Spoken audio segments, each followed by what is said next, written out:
My family's perfect life was built on lies and blood. The text still glowed on my phone screen. Are you ready to come home? I didn't reply. I deleted it. But the second I set the phone down, it buzzed again.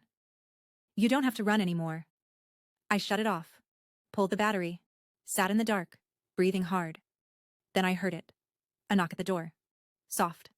Measured. 3:17 a.m. I crept to the peephole. No one there. But the knock came again, louder from inside the house. I grabbed a kitchen knife and backed toward my bedroom. That's when I saw it. On my bed was the notebook I'd burned last month. Only now it was pristine. New. The last page was filled in. My name, written over and over in that strange script. Beneath it, one sentence in English. Say the words, and we will come. The room grew colder. My breath fogged in the air.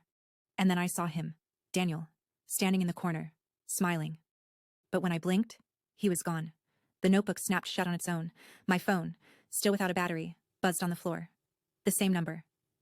If you don't come to us, we'll bring home to you. After the message, I threw the phone into a drawer, but the house felt wrong. The air was thick, heavy, almost wet. At 3:17 a.m. exactly, the floorboards groaned. Not like wood shifting, but like something pressing up from underneath. The pictures on my walls began to tilt, one by one, until they all hung at the same unnatural angle, pointing toward my bedroom door. Then came the scratching, from inside the walls, not frantic, methodical, like something was carving. I pressed my ear to the plaster and heard a voice. My voice, whispering the same sentence over and over. Let us in. I ran for the front door, but the lock was gone. Not broken. Gone. The knob spun uselessly in my hand. From the kitchen, the smell of rot filled the air. I turned the corner and froze. The refrigerator was wide open, but inside wasn't food. Just a narrow, endless hallway, lit by flickering lights. And at the far end, Daniel. He lifted his hand and waved for me to come closer. Behind him, in the dark, I saw shapes. Too tall, too thin, their movements stuttering like broken film. The walls of the house began to pulse, in sync with my heartbeat. A voice whispered in my ear, warm, almost loving. We told you, Emma. Home comes for you. I told myself I wouldn't step in, so I slammed the fridge shut and run, but the hallway pulled at me, literally. My feet slid across the kitchen tile like the air itself was dragging me forward. Daniel didn't move, just smiled, eyes too wide. When I crossed the threshold, the smell hit me, damp earth and something metallic, like rust or blood. The fridge door slammed shut behind me. There was no kitchen anymore, just the hallway. The lights buzzed overhead, some dying, others flaring bright enough to blind me. The walls weren't made of plaster. They were made of something soft, almost like flesh, shifting under my touch. I heard whispers behind me. When I turned, the hallway had changed. It now stretched in both directions, each side ending in darkness. Daniel's voice echoed from nowhere. Every home needs walls, Emma, and every wall needs what's inside them. The flesh walls began to twitch. Bulges formed, pressing outward. Human faces, eyes opening, mouths moving silently. They were the people I'd seen in my visions. The vessels. One of them mouthed a single word to me. Run. But no matter which way I ran, the hallway only got longer. And the walls. They started to breathe. I ran until my lungs burned, but the hallway finally ended. Not with a door, but with an opening. Beyond it was a vast black space. The floor was a mirror, but it didn't reflect me. It reflected someplace else. A barren wasteland under a red sky, littered with bones. Daniel stood in the middle of it, barefoot, hands outstretched. This is home, Emma. Not the house. Not the world. This. I stepped closer and the air grew thin. My reflection finally appeared, except it wasn't me. It was taller, gaunter, eyes like hollow pits, and it was smiling. Do you see? Daniel asked. That's what you are. That's why they sealed you. The reflection reached upward, pressing its palm against the mirror. My own hand moved without my control, lining up with it. The glass felt warm. And then, the surface rippled. The reflection pulled. I stumbled forward, one foot breaking through the mirror. The wasteland's air rushed over me, thick, heavy, and alive. From somewhere deep in that other place, something massive began to move, not walking, not crawling. Rolling. Like an ocean wave made of shadow and bone. Daniel whispered, "It's been waiting for you." And I realized, my reflection wasn't smiling at me. It was smiling behind me. My breath turned to ice in my throat. Slowly, against every instinct screaming not to turned. At first, I thought it was a shadow. But shadows don't breathe. Shadows don't smile. It was tall enough that its head brushed the ceiling, though it bent itself to fit. Skin stretched too thin over jutting bones.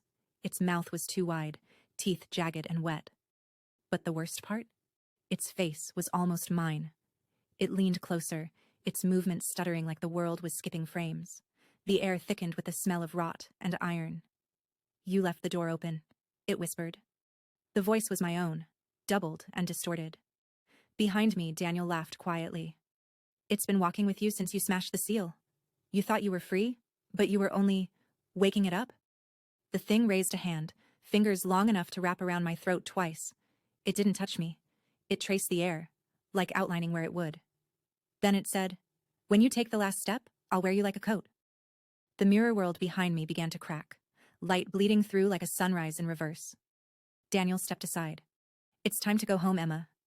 And the thing wearing almost my face smiled wider, showing my teeth.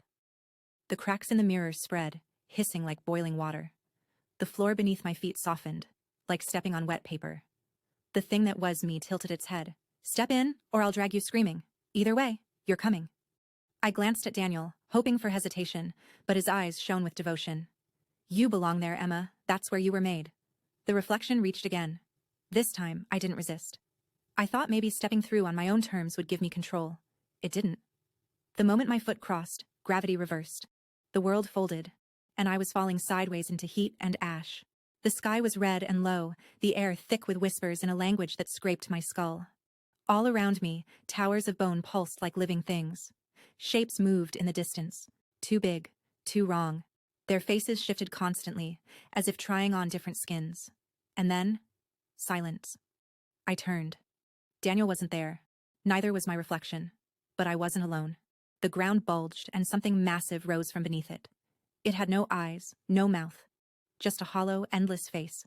And in the middle of that void, I saw a tiny version of myself, curled up, sleeping. The whispers became one voice. "We've been dreaming you, Emma. Now you dream us." The ground split, and I fell into its mouth. I landed in darkness so thick it felt solid. My body wasn't mine anymore. My limbs too long, my skin buzzing with something alive beneath it. When my eyes adjusted, I realized I wasn't inside a creature.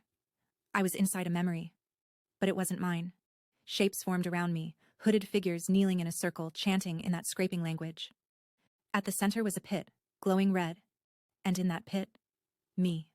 Or something wearing my form. The hooded ones spoke in unison. "The key is bound. The lock will serve." I watched as they sealed my wrists with chains of light, burying me under layers of earth and bone. Centuries passed in seconds. I saw my parents dig me up, thinking I was human. Saw them raise me, drug me, lie to me. Then the vision shifted. Now I was floating in a void. My reflection, taller, sharper, smiling, standing before me. "You're not a person, Emma," it said. "You're a door. And they've been turning the handle your whole life." I wanted to deny it, but the truth was burning in my blood. I could feel everything on the other side of me, things screaming to be let through. The reflection leaned close. "When you open, you won't just end the world. You'll end the idea of a world." And deep down, part of me wanted that. The void trembled around me, pulsing with each of my heartbeats. The reflection, my other half, extended its hand. "It's simple. You open, and it all changes. No more pain, no more lies, just truth, pure and endless." I shook my head. "Truth that kills isn't truth. It's just another kind of prison." It smiled, teeth too many. "You're not afraid of killing them. You're afraid of what you'll enjoy once you start." Images slammed into my mind, cities collapsing under skies of bone, people dissolving into dust at the sound of my voice, and beneath all of it, relief. The reflection whispered, "You've already been turning the handle since the day you were born. One more push." Behind me, a faint voice, Mom's, cut through the dark. "Emma, please, you're still mine." I turned. She was there, pale, shaking, holding the same chains I saw in the memory. "I can lock it again, but it will hurt. You'll forget who you are." The reflection stepped closer, shadow swallowing her light. "Or you can finally be what you are." I looked at the chains, then at the outstretched hand, and I wrapped my fingers around the outstretched hand. The void went silent. The reflection's smile widened until it split its face in half, light pouring out of the crack. My skin burned. Not from heat, but from something inside me clawing its way out. Mom screamed. The chains in her hands turned to ash. Her body was dragged backward into the dark, swallowed whole before I could blink. Too late now. My other half. The ground beneath us fractured, revealing a churning abyss filled with eyes. Endless eyes, all turning to look at me at once. I felt their hunger, their joy. The final lock inside me clicked open. The air tore apart like paper, and the void spilled into somewhere else. Streets, homes, people all folding, bending, breaking. Buildings twisted like they were made of wax. The sky went black, stars dripping like blood. Daniel appeared at my side, kneeling. You did it. You brought them home. I didn't feel guilt. I didn't feel fear. Only a vast, perfect stillness, like my whole life had been leading to this exact moment. The reflection stepped into me, becoming me, and I heard the first whisper from the other side of the door that was now me. The word, begin, echoed through me, and the world obeyed. The ground split in spiderweb cracks, each one glowing with the same red light from the seal I'd destroyed. From those fissures, the things emerged, forms that shifted too quickly to name. Some walked, some crawled, some slid on bellies lined with teeth. People didn't scream long. The air itself tore their voices apart. Their faces stretched, split, and became other things. Vessels. Daniel stood beside me, smiling like a proud parent. They'll remember this day forever, until there's no forever left to remember. Above us, the sky folded inward like fabric, stars winking out one by one. The moon split into 3 pieces and bled black light over everything. I didn't walk. I moved without moving, every step bending the world. Entire blocks warped into spirals, swallowing themselves whole. The oceans boiled. In the middle of it all, I felt the eyes of the true thing behind the door, the one that had dreamed me, watching through me, guiding me. For the first time, I spoke with its voice. More. And the cracks spread faster. The last humans knelt not out of worship, but because gravity itself was pulling them toward me. Daniel leaned in and whispered, "And when they're gone, Emma, what will you open next?" The world was nearly gone. Cities reduced to ash spirals, oceans emptied into the cracks. The sky peeled back, revealing something vast beyond it, black, infinite, and alive. Daniel stood at my side, his form shifting with every blink. Sometimes him, sometimes a child, sometimes a thing with too many mouths. "You've done it," he said, "but there's one more door." I didn't need to ask where. I could feel it, in the center of myself, deeper than bone or blood. The thing that dreamed me whispered from beyond the sky. "Open it, and you will never dream alone again." I reached inward, fingers of thought turning the unseen handle, and when it opened, everything I'd known, Emma, my memories, my name, fell away. I was not human. I was not God. I was the space between, the hinge on which all realities turned. The beings I'd unleashed flooded not just Earth, but every place that could be. All times, all dreams, folding into one endless now. Daniel bowed. "Welcome home." I looked out at the last fragments of the old world dissolving into red light, and I understood. There was no end. Only opening after opening. I stepped through the final door, and shut it behind me. For now,